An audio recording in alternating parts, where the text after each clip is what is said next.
सिर्फ read news पर शाम 7 बजे जयदेव पटेल के साथ। जनता की बात जनता के साथ।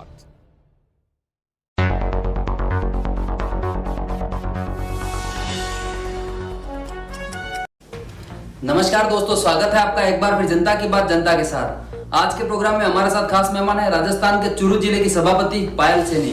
पायल सैनी, आपका बहुत बहुत स्वागत है आज के हमारे प्रोग्राम में। पायल जी, आपसे मेरा पहला सवाल है, कोविड-19 को लेकर नगर परिषद द्वारा चूरू में क्या व्यवस्थाएं की गई?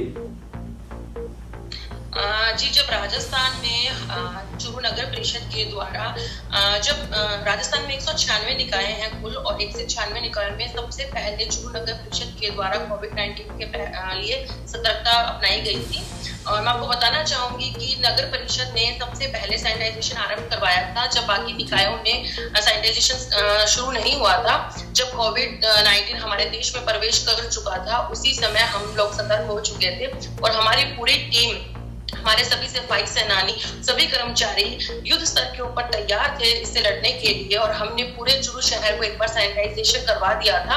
और इसी क्रम में जब जैसे चूरू जो है उसमें छोटी छोटी गलियां हैं मोहल्लों में जहां पर सैनिटाइजेशन गाड़ियों के द्वारा नहीं हो पा रहा था, तभी हमारे माननीय नेता रफीक जी मंडेलिया ने हमें 5 ट्रैक्टर उपलब्ध करवाए थे। और उन 5 ट्रैक्टरों के माध्यम से घर घर में, हर गली गली में सैनिटाइजेशन किया था। और उसी से हमारा जो चूरू था वो बहुत लंबे समय तक ग्रीन जोन में था और एक भी कोरोना पॉजिटिव चूरू में नहीं आया था। साथ ही बदलते मौसम को देखते हुए, क्योंकि एक वायरस है और मच्छर जो है वो ना हो, इसके लिए पूरे चूरू शहर में फॉगिंग भी करवाई गई थी। नगर परिषद के द्वारा ये फॉगिंग आरंभ की गई और उसी में हमारे लोकप्रिय नेता रफीक जी मंडेलिया ने हमें एक फॉगिंग मशीन भी उपलब्ध करवाई, क्योंकि हमारे पास में एक ही फॉगिंग मशीन थी जिससे हम फॉगिंग कर रहे थे। और जब उन्होंने हमें एक और फॉगिंग मशीन उपलब्ध करवाई तो हमारा जो पूरा चूरू शहर था वो हमने फॉगिंग से उसको वायरस से मुक्त करने के लिए जो नगर परिषद है उसने कार्य आरंभ किए थे जी। और साथ ही में राशन सामग्री का वितरण भी चूरू नगर परिषद के द्वारा किया गया था। और मुझे ये बताते हुए बड़ा हर्ष है कि चूरू ही एक ऐसी पहली निकाय है जिसने सबसे पहले राशन वितरण आरंभ किया था, जिसमें किसी भी सरकारी सहायता नहीं ली गई थी। और ये जो राशन वितरण था वो दानदाताओं के माध्यम से आरंभ हुआ था। और नगर परिषद के द्वारा एक फूड वैन आरंभ की गई थी, जो फूड वैन दानदाताओं से राशन लेकर और जो असहाय व जरूरतमंद लोग थे उन तक वो राशन पहुंचा रही थी। और जब लॉकडाउन चूरू में लग गया था, उसके बाद में ये संभव नहीं था कि हम लोगों को बुला के राशन दे, या तो हमने एक पिक एंड ड्रॉप की सर्विस भी आरंभ की, जिसमें दानदाताओं के जगह से हम लोग राशन को पिकअप करते थे और जहां पर जरूरत होती थी वहां जाकर हम राशन डिलीवर कर रहे थे जी। पायल जी, अभी चूरू में दूसरे राज्यों से आने वाले लोगों के लिए क्या व्यवस्थाएं की गई? जी, चूरू में जो दूसरे राज्य से आने वाले जो लोग हैं उन लोगों के लिए अभी रैन बसेरे के अंदर नगर परिषद द्वारा संचालित जो रैन बसेरे हैं उनमें उनको रखा जा रहा है। चूंकि हमारे माननीय मुख्यमंत्री अशोक जी गहलोत की मंशा है कि कोई भी जो प्रवासी मजदूर है वो पैदल नहीं चलना चाहिए, उसी मंशा के अनुरूप उनको रैन बसेरे में रखा गया है। और जिन लोगों के पास में अपने निजी वाहन है उनको जिला प्रशासन द्वारा अनुमति दी जा रही है। मुख्यमंत्री महोदय के निर्देशानुसार सभी निजी वाहनों को अनुमति दी जा रही है अपने घर जाने के लिए। और इसी श्रृंखला में अभी हमारे, जैसे मैं आपको बताना चाहूंगी, रैन बसेरे में करीब 23 जो कश्मीरी लोग फंसे हुए थे और जिनके पास में बिल्कुल भी पैसा नहीं था अपने घर जाने के लिए, तभी हमारे लोकप्रिय नेता रफीक जी मंडेलिया ने उनके लिए एक एसी बस की व्यवस्था की। और जो एसी बस है उनको कश्मीर तक, उनके घर तक, उनके गंतव्य स्थान तक छोड़ के आई थी। और इसमें जिला प्रशासन के द्वारा उन सभी की स्क्रीनिंग की जा रही है। और अभी भी जो व्यक्ति जाना चाहते हैं अपने निजी वाहनों से, उनको जिला प्रशासन द्वारा परमिशन देकर भेजा जा रहा है। और जिन व्यक्ति के पास निजी वाहन नहीं है उन व्यक्तियों की व्यवस्था हमारे द्वारा करवाई जा रही है जी। पायल जी, पुलिस प्रशासन एवं डॉक्टर्स के द्वारा जो सेवाएं दी जा रही है उसके बारे में आपका क्या कहना चाहोगी? जी, पुलिस प्रशासन और डॉक्टर्स की जो सेवाएं हैं मैं वाकई में काबिले तारीफ है। और एक टीम वर्क की तरह सभी ने काम किया है। और जो पुलिस प्रशासन है उसकी, और जो हमारे एसपी महोदय है उनकी तो मैं बहुत ज्यादा तारीफ करना चाहूंगी। उन्होंने अपने पुलिस की जो टीम है उसको इस तरीके से उनका नेतृत्व किया है कि आज चूरू के हर जगह पर पुलिस है, तैनात है। और उनसे वो इतना फ्रेंडली बिहेव करते हैं कि पुलिस से जो एक डर रहता है आदमियों को, वो डर निकाल के उन्होंने जागरूकता पैदा करके सभी को अपने अपने घरों में रखा है। और रही बात डॉक्टर्स की, तो डॉक्टर्स ने भी बहुत ही अच्छी व्यवस्थाएं की है सभी की, चाहे वो स्क्रीनिंग करना हो, चाहे वो क्वारंटाइन सेंटर्स में सभी का चेकअप करना हो, चाहे जो भी कोरोना पॉजिटिव आ गए उनको क्वारंटाइन करना हो, उनको आइसोलेशन में रखना हो, इन सभी व्यवस्थाओं को बहुत ही अच्छे तरीके से मैनेज किया है। और इसके लिए मैं धन्यवाद देती हूँ हमारे जिला कलेक्टर को, हमारी एसपी मैडम को और हमारे जो डॉक्टर्स की टीम है उन सभी को। पायल जी, कोरोना के मामलों में ज्यादा बढ़ोतरी नहीं हो उसके लिए आगे का क्या प्लान बनाया गया है? जी, कोरोना के मामलों में बढ़ोतरी ना हो इसके लिए अभी जो सबसे पहला जो हमारा मोटिव है वो है सोशल डिस्टेंसिंग का, और जो मास्क है वो पहन कर रखे। और अभी सिर्फ जैसे कि इसकी कोई वैक्सीन अभी तक नहीं है और इसको रोकने का एक ही उपाय है वो है बचाव।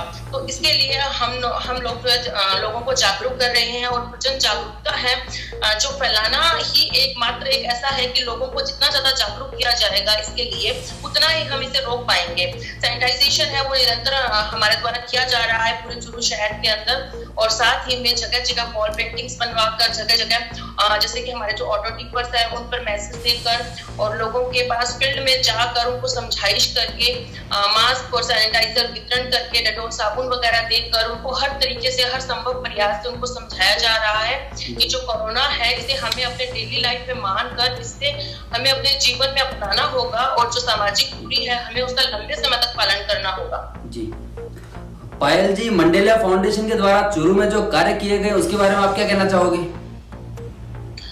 जी, मंडेला फाउंडेशन चूरू में एक ऐसा बड़ा एक नाम हो चुका है अभी कोरोना के अंदर। जब मैंने आपको जैसा कि बताया कि नगर परिषद द्वारा फूड बैन आरंभ हुई थी, लेकिन ये बिल्कुल भी पॉसिबल नहीं था कि घर घर में हम हर जरूरतमंद व्यक्ति तक राशन पहुंचा पाए। उस समय जो मंडेला फाउंडेशन तो आगे आया और उसने एक तरीके से पूरे चूरू शहर को गोद लिया हुआ था। पूरा जो चूरू शहर था, जिसमें बल्कि चूरू ही नहीं ग्रामीण क्षेत्रों में भी उन्होंने हर जरूरतमंद व्यक्ति तक राशन पहुंचाया। मैं जब भी दौरे पर जाती थी किसी भी जरूरतमंद व्यक्ति के घर पर, मैं बहुत बार गई गाड़ियां घरों के बीच में मास्क बांटने, तो जगह जगह मुझे जो मंडेलिया किट थी वो मुझे रखी हुई मिलती थी। और जब मैं उनसे पूछती थी कि कई बार ऐसा होता था कि हम हर जगह नहीं पहुंच पाते, ये संभव नहीं हो पाता, लेकिन मंडेलिया फाउंडेशन जो है उनके जो कार्य करता है वो हर जगह तक पहुंचे, हर घर में उन्होंने अपनी जो राशन की सेवाएं उपलब्ध करवाई।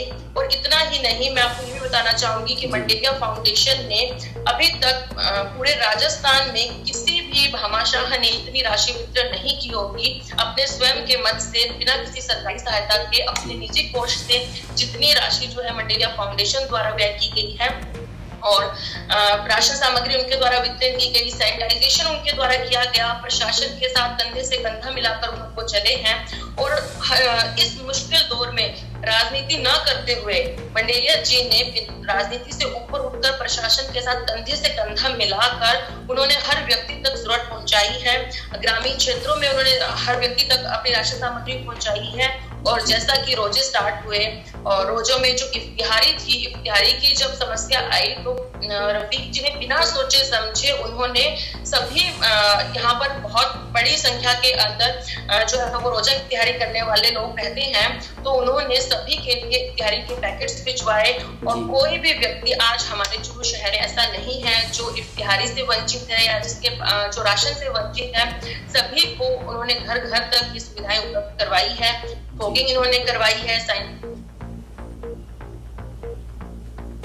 साथ ही इन्होंने अभी जो कश्मीरी लोगों को उन्होंने भेजा है वो वाकई में काबिले तारीफ है। किसी ने भी इस तरफ ध्यान नहीं दिया जिस तरीके से उन्होंने उन कश्मीरियों को अपने गंतव्य स्थान तक पहुंचाया है। मैं वहां पर उपस्थित थी और मैंने अपनी आंखों से वो नजारा देखा था। वो लोग इतने दुआएं दे रहे थे, इतने खुश थे कि उनका एक बिल्कुल बहुत गरीब और मजबूर लोग थे वो, और इतना लंबा सफर था और इतनी बसों में उनके द्वारा उनको पहुंचाया गया। जी पायल जी, क्या आप राज्य सरकार या केंद्र सरकार को कोई अपील या सुझाव देना चाहोगे? हाँ जी, मैं केंद्र सरकार को सबसे पहले तो ये सुझाव देना चाहूंगी कि अभी जो गरीब और असहाय लोग हैं उनको वो डायरेक्ट पैसे देकर उनकी मदद करें। लोन की जरूरत नहीं है अभी उनको डायरेक्ट मदद की, आर्थिक मदद की जरूरत है, वो उनको दे। और जिस तरीके से यूपी में राजनीति हो रही है वैसा वो ना होने दे। ये एक मजदूर वर्ग के लोगों का एक हंसी मजाक उड़ रहा है। मैं केंद्र सरकार को कहना चाहूंगी कि तानाशाही शासन से ऊपर उठकर वो हर व्यक्ति तक जो जितने भी मजदूर हो, असहाय लोग आज सड़कों पर नंगे पांव निकल गए हैं, उन लोगों की वो मदद करे। और अगर कोई मदद करना चाह रहा है तो वो उनको प्रोत्साहित करे, ना जिस तरीके से आज यूपी में बसें खड़ी है और जो प्रियंका गांधी जी जिस तरीके से उनकी मदद करने की कोशिश कर रही है और मजदूर लोग पैदल चल रहे हैं, तो मुझे व्यक्तिगत रूप से बड़ा आघात लगा इस चीज से। तो मैं तो यही कहना चाहूंगी कि केंद्र सरकार जो है वो राजनीति से ऊपर उठकर थोड़ी संवेदनशीलता रखते हुए और एक अच्छे नेतृत्व के रूप में काम करे और सभी लोगों को जो है वो प्रोत्साहित करे। और उन लोग जो भी असहाय और मजदूर लोग जो आज सड़क पर निकले हुए हैं उनको अपने घर जाने की व्यवस्था करवाएं और साथ ही लोगों को आर्थिक मदद दें, ना कि उनको एक लोन दें। और राज्य सरकार को मैं एक सुझाव देना चाहूंगी कि जिस तरीके से रफीक जी मंडेलिया फाउंडेशन ने अपने निजी कोर्स से इतनी बड़ी सहायता की है, उन्होंने पूरे चूरू जिले में हर संभव प्रयास किए हैं। तो मुख्यमंत्री अशोक जी गहलोत से मेरा निवेदन है कि वो उनको सम्मानित करें, उनको प्रोत्साहित करें इस चीज के लिए, क्योंकि सभी ने सरकारी कोष से तो सभी ने पैसा लगाया है, सभी ने मदद की है। लेकिन अगर कोई राजनेता अपने निजी कोष से इतनी बड़ी मदद कर रहा है तो वाकई में वो सम्मानीय है और उसको प्रोत्साहन किया जाना चाहिए। और साथ ही मेरी एक और अपील है राज्य सरकार से कि अभी जैसे कि कोविड-19 चल रहा है, जो व्यवस्थाएं हैं वो जिला प्रशासन के द्वारा करवाई जा रही है। मेरा उनसे व्यक्तिगत रूप से निवेदन है कि इसमें जो चुने हुए जनप्रतिनिधि है उनको भी साथ में तवज्जो देते हुए उन्हें भी नेतृत्व का मौका दिया जाए। जी, पायल जी, आपके द्वारा दिए गए सुझाव हमें अच्छे लगे। हम इसे राज्य सरकार और केंद्र सरकार तक पहुंचाने की कोशिश